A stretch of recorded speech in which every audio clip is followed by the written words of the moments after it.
Welcome to Learning English, a daily 30-minute program from the Voice of America. I'm Katie Weaver. And I'm Mario Ritter Jr.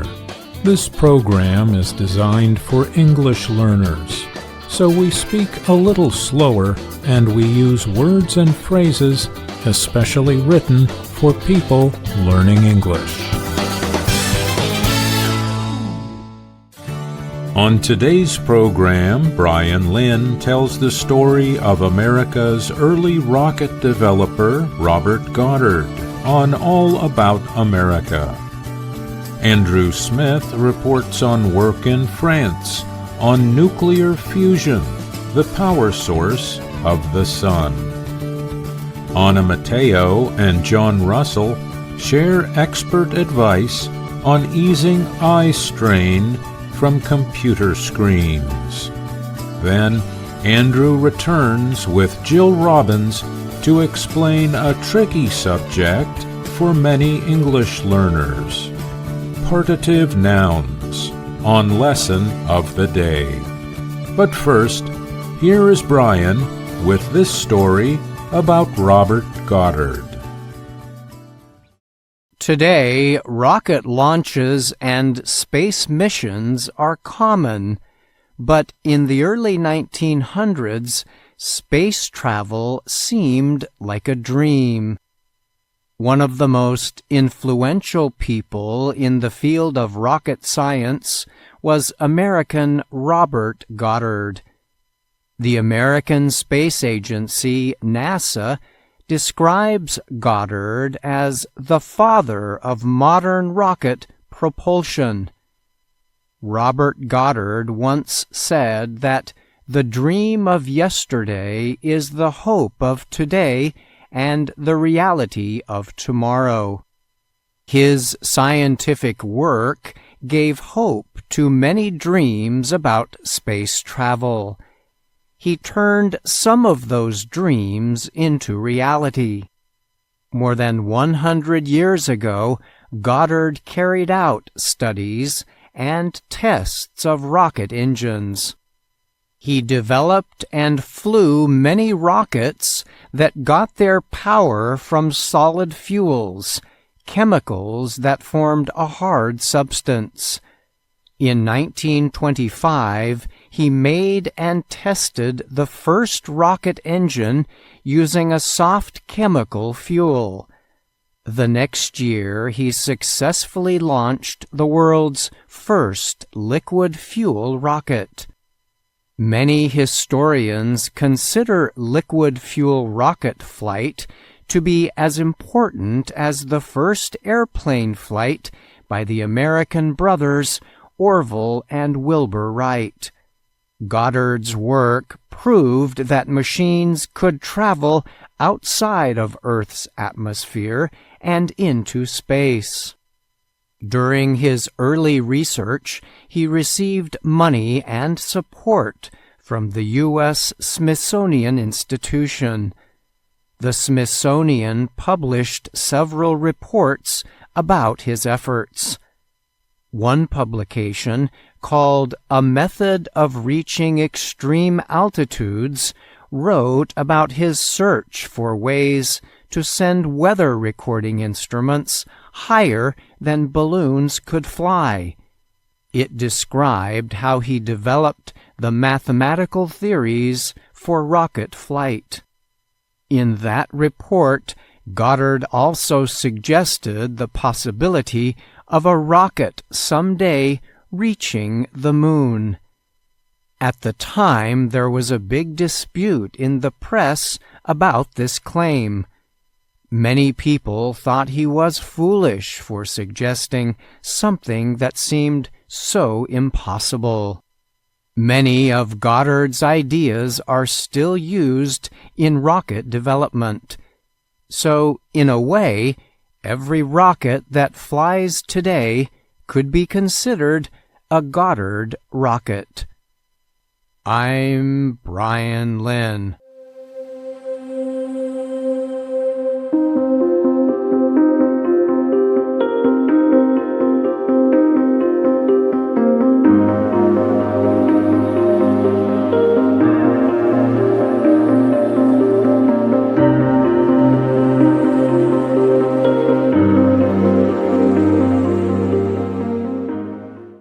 French scientists have announced they set a new record of 22 minutes for keeping hydrogen atoms in a state called plasma.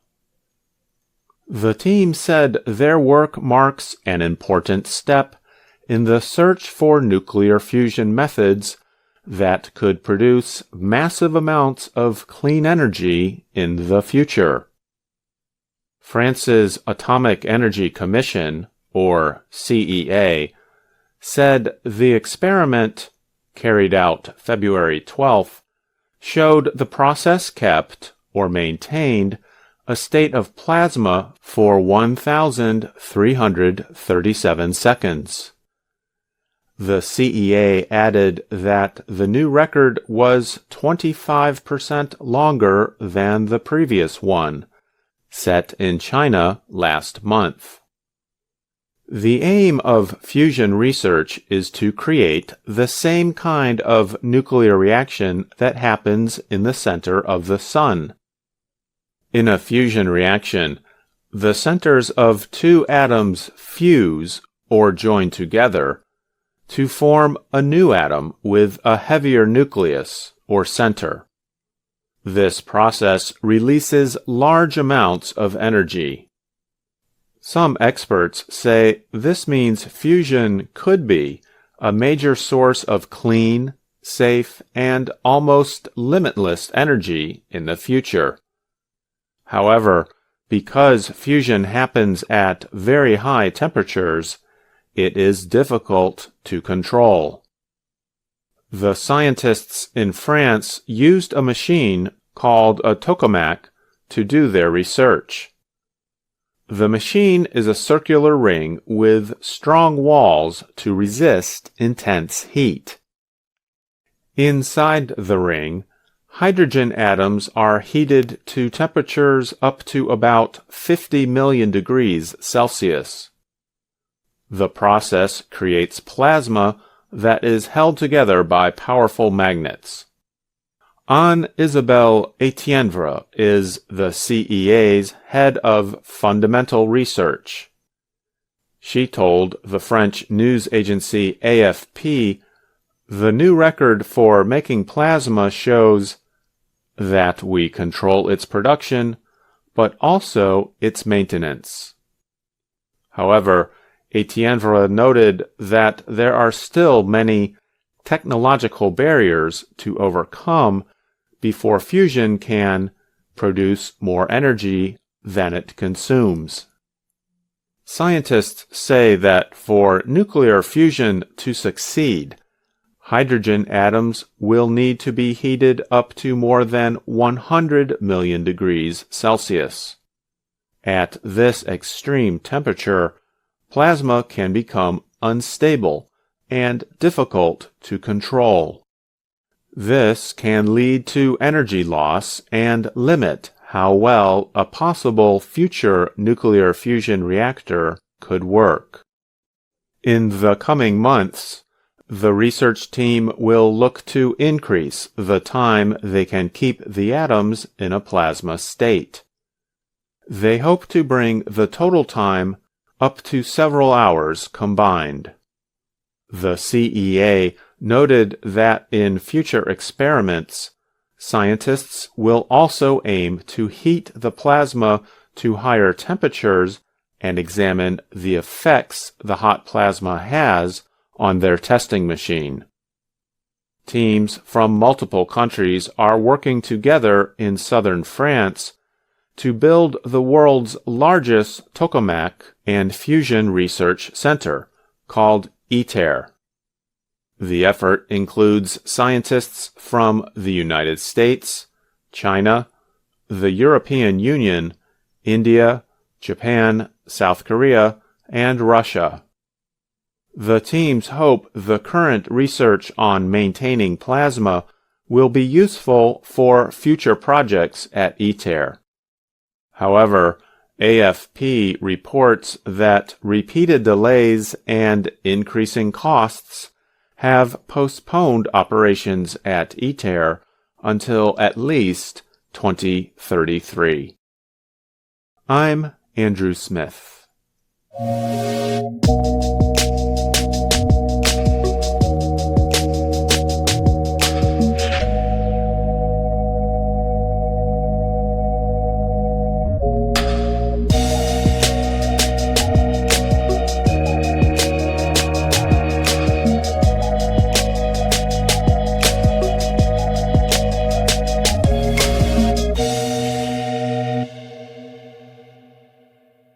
Computer or digital screens are common at work, homes, schools, and stores. An estimated 104 million Americans of working age spend more than 7 hours a day in front of screens, the American Optometric Association says. All that screen time can cause harm. Too much screen viewing can lead to dry or watery eyes, unclear vision, and headaches. It can also lead to vision conditions including myopia or nearsightedness, especially in children. Some technology workers even describe short times of dizziness or vertigo when they look at screens for too long. However, exposure to blue light from digital screens has not been shown to cause permanent eye damage, the American Academy of Ophthalmology says. One reason for the screen-linked vision problems lies in the eye muscles. Staring closely at screens for long amounts of time can cause the muscle used for eye focus to become too tense or tight. That muscle's not supposed to stay tight all day long. And if it does, it's like picking up a light weight and trying to hold it over your head for hours, American Optometric Association President Stephen Reed told the Associated Press, AP. It is not hard to lift, he said. But after a while, even though it's not a heavy lift, your body just gets tired, he added. The vision problems can affect work, family time, and rest. As an optometrist in Mississippi, Reed sees people who are experiencing eye pain, headaches, and unclear vision linked with computer use. He suggests that people with such problems get an eye examination and take regular breaks from screen viewing. Here are some more tips from eye health professionals to reduce eye strain caused by devices. Take a break every 20 minutes from looking at a computer. During the break, focus your eyes on something that is about 20 feet away, or 6 meters, for 20 seconds. This will help ease tired, tight eye muscles.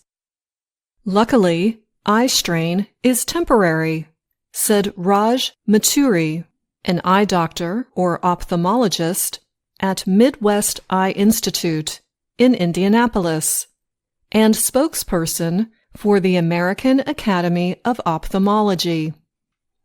The best way to avoid these symptoms is by taking breaks from our screens or near-work activities and using lubricating eye drops if needed, he said. People normally close their eyes very briefly, about 18 to 22 times per minute. This helps lubricate the eye naturally. But when looking at a screen, people might close their eyes only 3 to 7 times per minute, the Cleveland Clinic says. That is when use of eye drops might be considered. Some people find that using a larger computer screen helps reduce eye tiredness or fatigue. You can also increase the image size on your laptop, monitor, or smartphone screen. Sitting an arm's length away from your screen and looking down at it also can help reduce eye strain, the American Academy of Ophthalmology says. Some products for computer users, such as blue light glasses, are marketed with claims that they will reduce eye strain, improve sleep, and prevent eye disease. But several studies have found the glasses are not very effective, says the American Academy of Ophthalmology. The group says it is how people use digital devices that causes problems, not the blue light coming from screens. Even after stepping away from work on larger computers, many adults find themselves using smaller digital devices for reading or watching shows. And many children use small digital devices such as laptops, tablets, and smartphones in school. Aisha Melik of the Children's Hospital of Philadelphia said that too much screen time or focusing on nearby objects can speed development of nearsightedness, especially in children. She added that anyone watching shows should do so on a television instead of a tablet to help avoid eye strain. Children should follow the 20-20-22 rule, she said. The added 2 stands for 2 hours of play outside every day, which helps with eye development, Melik said. The reality is that most children are engaging with screens throughout the day at school and home. It becomes difficult to track the total number of hours, she said.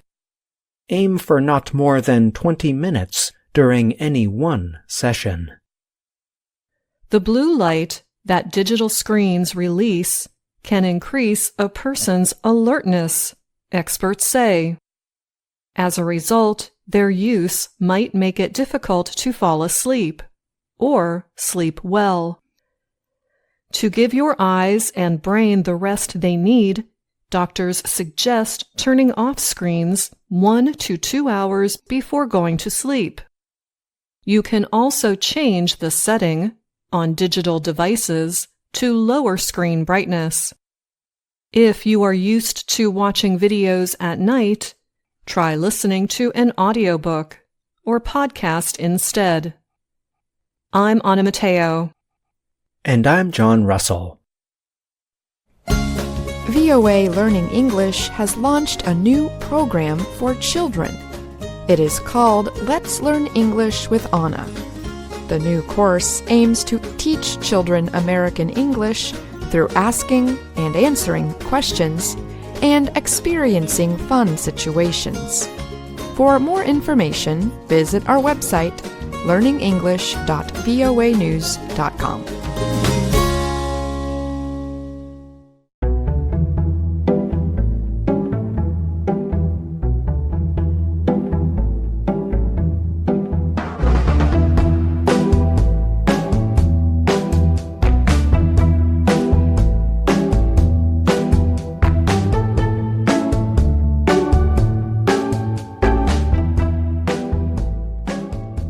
Hello, my name is Anna Mateo. My name is Andrew Smith. And my name is Jill Robbins. You're listening to the Lesson of the Day on the Learning English Podcast. Welcome to the part of the show where we help you do more with our series, Let's Learn English. This series shows Anna Mateo in her work and life in Washington, D.C.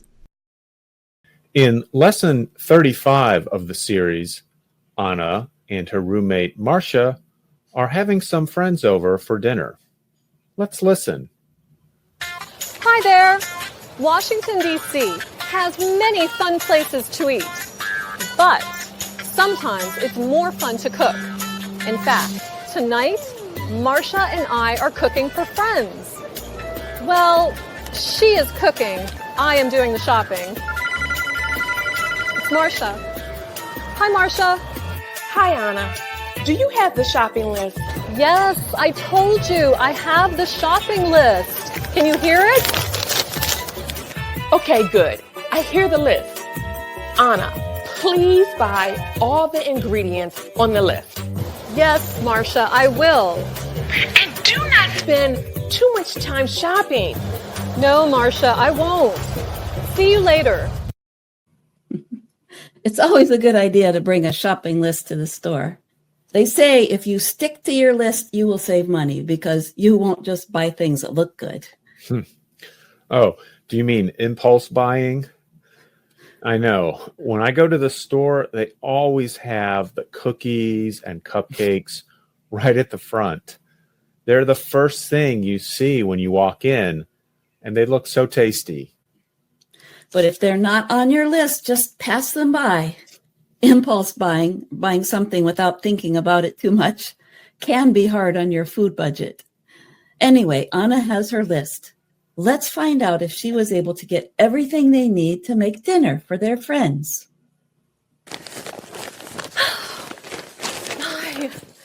Anna, what took you so long? Our guests will be here soon. Don't worry, Marcia. I bought everything on the list. Let me see. You bought a bunch of bananas, a box of pancake mix,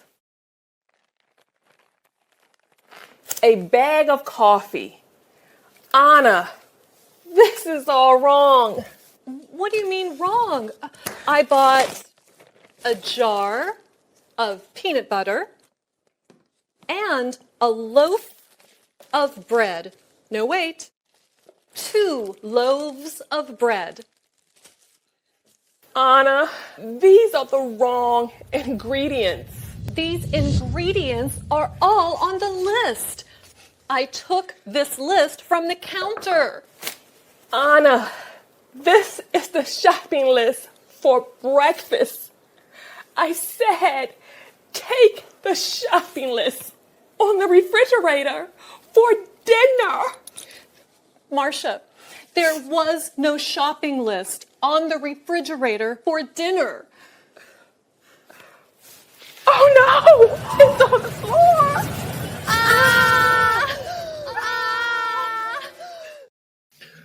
Uh-oh.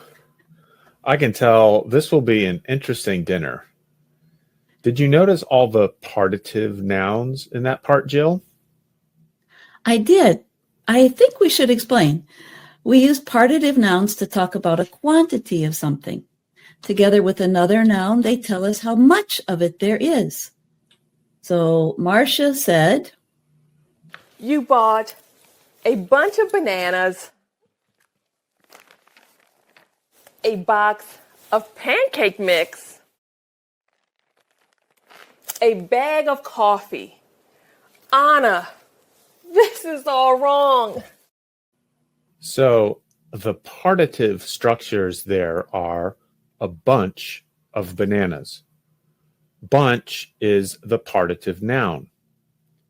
A box of pancake mix. There, the partitive is box. And a bag of coffee. Bag is the partitive noun. you could also call these measure words, since we are measuring the amount we have. Let's see if our listeners now can pick up some more of these words in what Anna says. What do you mean wrong? I bought a jar of peanut butter and a loaf of bread. No, wait. 2 loaves of bread. Did you get them? They are jar and loaf. One more thing I noticed, Jill, is the pronunciation of the word of in these structures. It seems to be reduced. I think it is. We might just use the reduced vowel, our old friend schwa, instead of clearly saying the word of. Right. So I could say a loaf of bread. And you hear that very quickly, just the sound. a loaf of bread. I wonder what Marcia is going to do with these foods. Peanut butter sandwiches for dinner? Let's listen. What are we going to do? When do our guests arrive? They arrive in 30 minutes. I can fix this. Do you trust me? Do I have to? Yes. So it was a mix-up with the lists. Andrew, I think we're going to have to skip ahead to lesson 36 to find out what Anna makes. Sounds like a good idea to me. Anna seems like a very creative person. I think she can improvise. As a musician, you know to improvise means to play something without a plan, right? Without music. But we use improvise in other situations, like when you make or do something using whatever you have. You don't plan it in advance. You just do it because you need to do something. That's right. You do it on the spot, we say, without planning ahead of time. So let's see if Anna improvises with her bag of breakfast foods. What are you cooking? I made my favorite recipe, peanut butter banana pancakes. You made breakfast. Yes, I call it let's eat breakfast for dinner. Anna! Hey, this tastes good. Anna, you made it work. Of course. I'm Jill Robbins, and you're listening to the Lesson of the Day on the Learning English podcast. We've been talking about lessons 35 and 36 of Let's Learn English, a 52-lesson course you can study for free on our website, learningenglish.voanews.com. In lesson 35, Anna made a mistake. She took the wrong shopping list to the store and bought breakfast food instead of food for a dinner party. But it all worked out fine in the end. That reminds me of a lesson I often teach my students. Make the most of your mistakes. That's so true, Andrew. You know, I've studied a lot of languages, and I always learn more when I try something using what I've learned and I make a mistake. When I hear that what I said was wrong, it sinks in, and I remember not to say it that way again. So, in lesson 36, we see that Anna embraces her mistake and makes a delicious dinner for her friends. Now, here's something you can do. Think of a language mistake you made when you were learning English. How did the mistake help you? Did it help you remember the correct word or structure? Tell us about it at learningenglish@voanews.com. We do like to hear your comments and what you think of the lesson of the day on the Learning English podcast. Leave a comment on our YouTube channel where you can find this podcast and our videos. Remember that you can find us on YouTube, Facebook, and Instagram. Thanks for listening to the Lesson of the Day on the Learning English podcast. I'm Andrew Smith. And I'm Dr. Jill.